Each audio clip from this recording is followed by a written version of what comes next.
All right, how you doing today? Today we're taking a look at Tonalics. This is session musicians right inside your DAW, made from the people at Melodyne that make Melodyne. So it has some Melodyne features. You can do some really cool stuff, editing the audio, lining up the audio to play together. If it's not playing together already, you can do all kind of really cool things. So let's take a look at this. This is my first look at it. I'm just going to go over some of the features here, then I'll do like a first demonstration of me working through it. And I also have another video using with Logic Pro's session players, mostly the guitar parts, because Logic Pro has some good session players in it as well.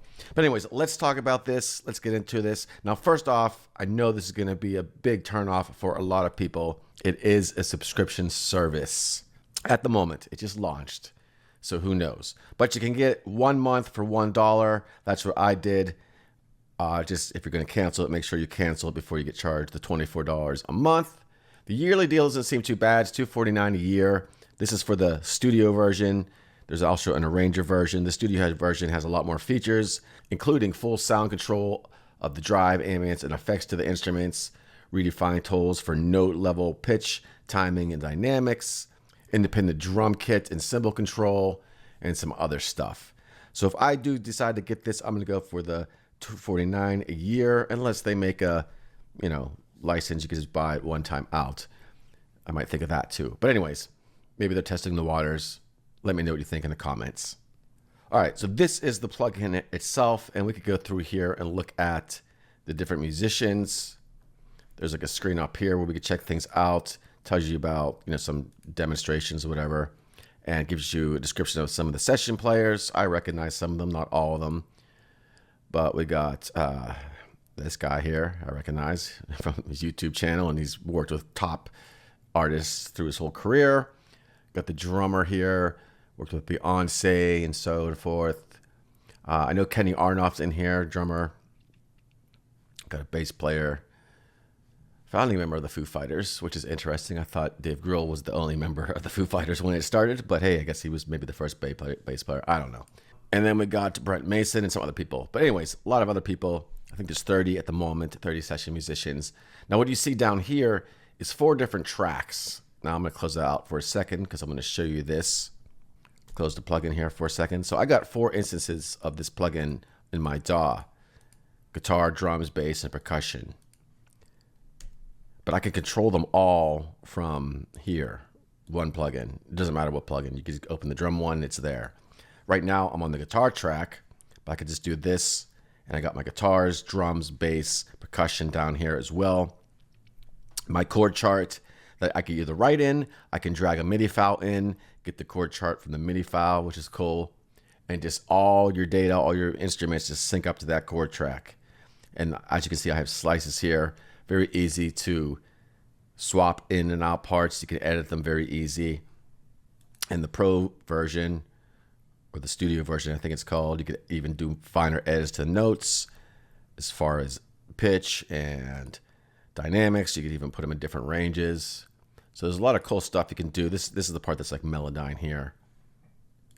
Let's look at this a little bigger here. Then we have the key of the song. And then when we search for loops and stuff, not really loops, performances, I guess, a couple options. We could search by musicians. We could search by guitars, or instruments rather. Guitars are here, bass, drum kits.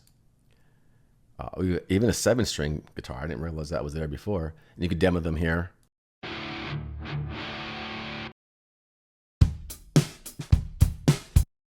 Then we got acoustic guitar, stomp boxes.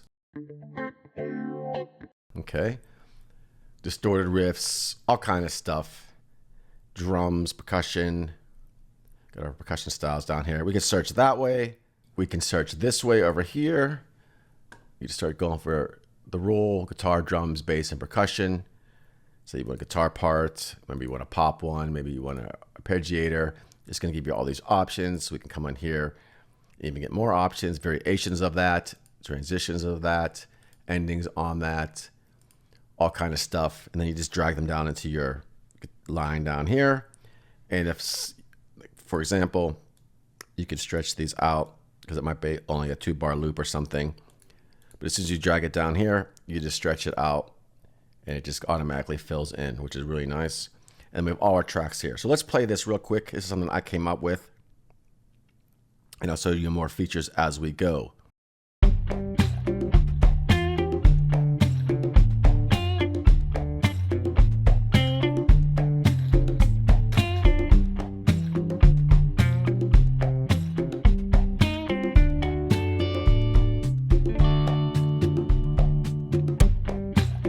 Now I have it on a loop right now. I forgot I changed that chord, but we could change that chord back and it goes to all the tracks, even if they're in different plugins as I have them in different plugins. Just the one, again, one controls them all if you just open up this panel down here. So that's pretty wild. As far as these parts here, like I said, I could go in here. Let's say I want to open this up, change these notes around and such. We have different options for that.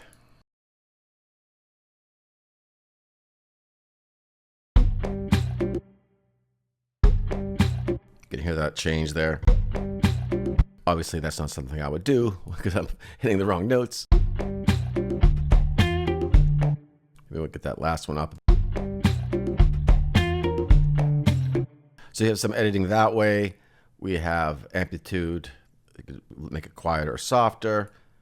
If you're familiar with Melodyne's tuning thing, it's kind of the same. And we have timing. We can move these around and such. Milliseconds over there, as you can see, you can do it this way or that way. And we can reset all these too, back to reset them individually or just reset all, and there you go. Another thing we can do over here in this page is we can change where the notes are playing, a higher register, if, for example. Lower register. So that's pretty wild. Go back to our our arrangement window here. Again, change the chords if you want to. You could put the whole song in here. Let's do another loop that I created.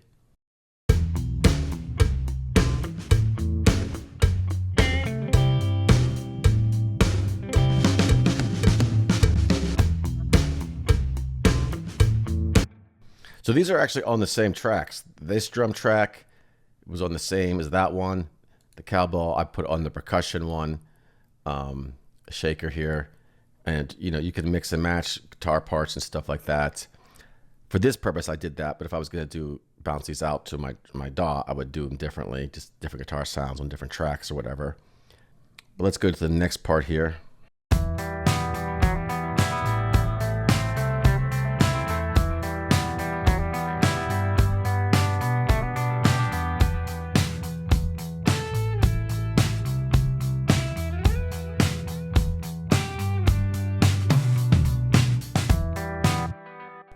Like this is two different riffs.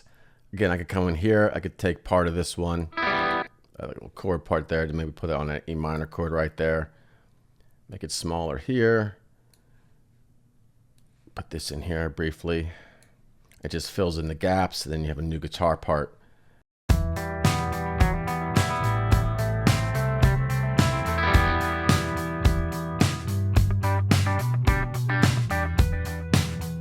Like that first note there in that E minor chord, I want that a little bit louder because it's kind of not loud, if you will. So we got to find that. It's right here. Come to amplitude. That's the timing.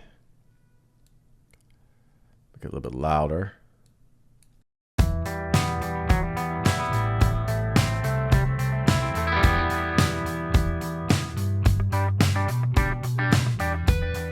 There we go.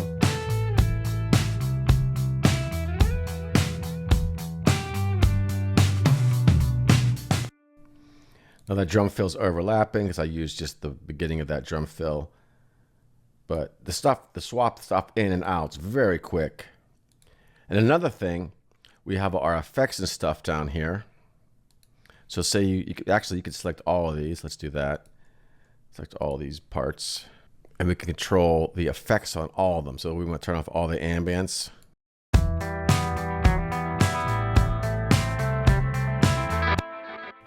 We have our effects here as well. We can turn down.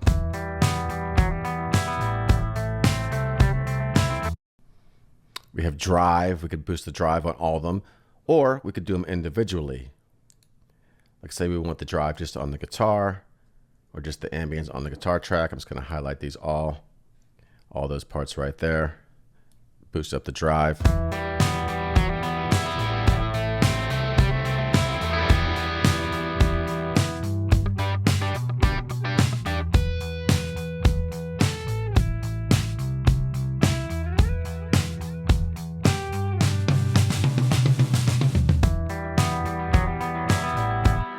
The ambience in the effects and such. Now you will have to bounce this down into your DAW. I'm using Logic Pro without the ARA version of the plugin. I think that's a little different. In Logic, for example, you're gonna have to bounce these down as audio tracks though. I think the ARR version has more capability of just, you know, whatever. So lots of cool things we can do. We got our timing, we got our nudge, we got our speed. We could do swing, and you could do these individual track bases, like I said, or you can do them based on the instrument you have selected. Let's check out the cymbal thing.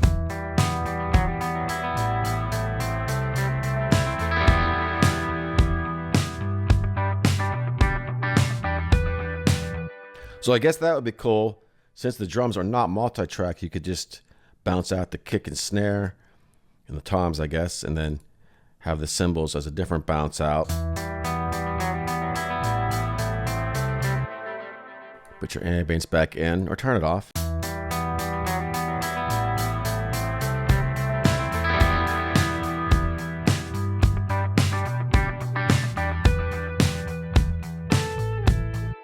So I guess the drive on there is more of a compression. Then we have our bass. We could do some more drive on that.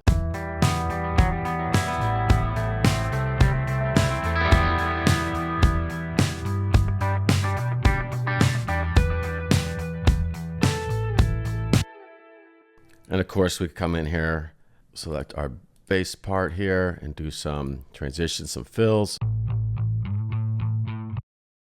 or whatever you want to do. So yeah, a lot of cool stuff you can do with this. A lot of different genres you can play with. For me, I think I'm just going to use this mostly as adding in guitar tracks and stuff to my existing tracks. Like say, you know, you're producing a song, and plus we haven't even played with acoustic guitars yet here, but you know, you could do, you know, just throw your chord chart in there. You could put guitars on your songs. You don't have to use it as a full band, kind of like Band in the Box, if you will, but just with the Melodyne stuff thrown in. So I don't know, what do you guys think? Let me know what you think in the comments below. Like I said, I'm gonna make another video with me just doing the Logic Pro instruments and with guitar, stuff like that. And yeah, that is all for now. I will talk to you soon.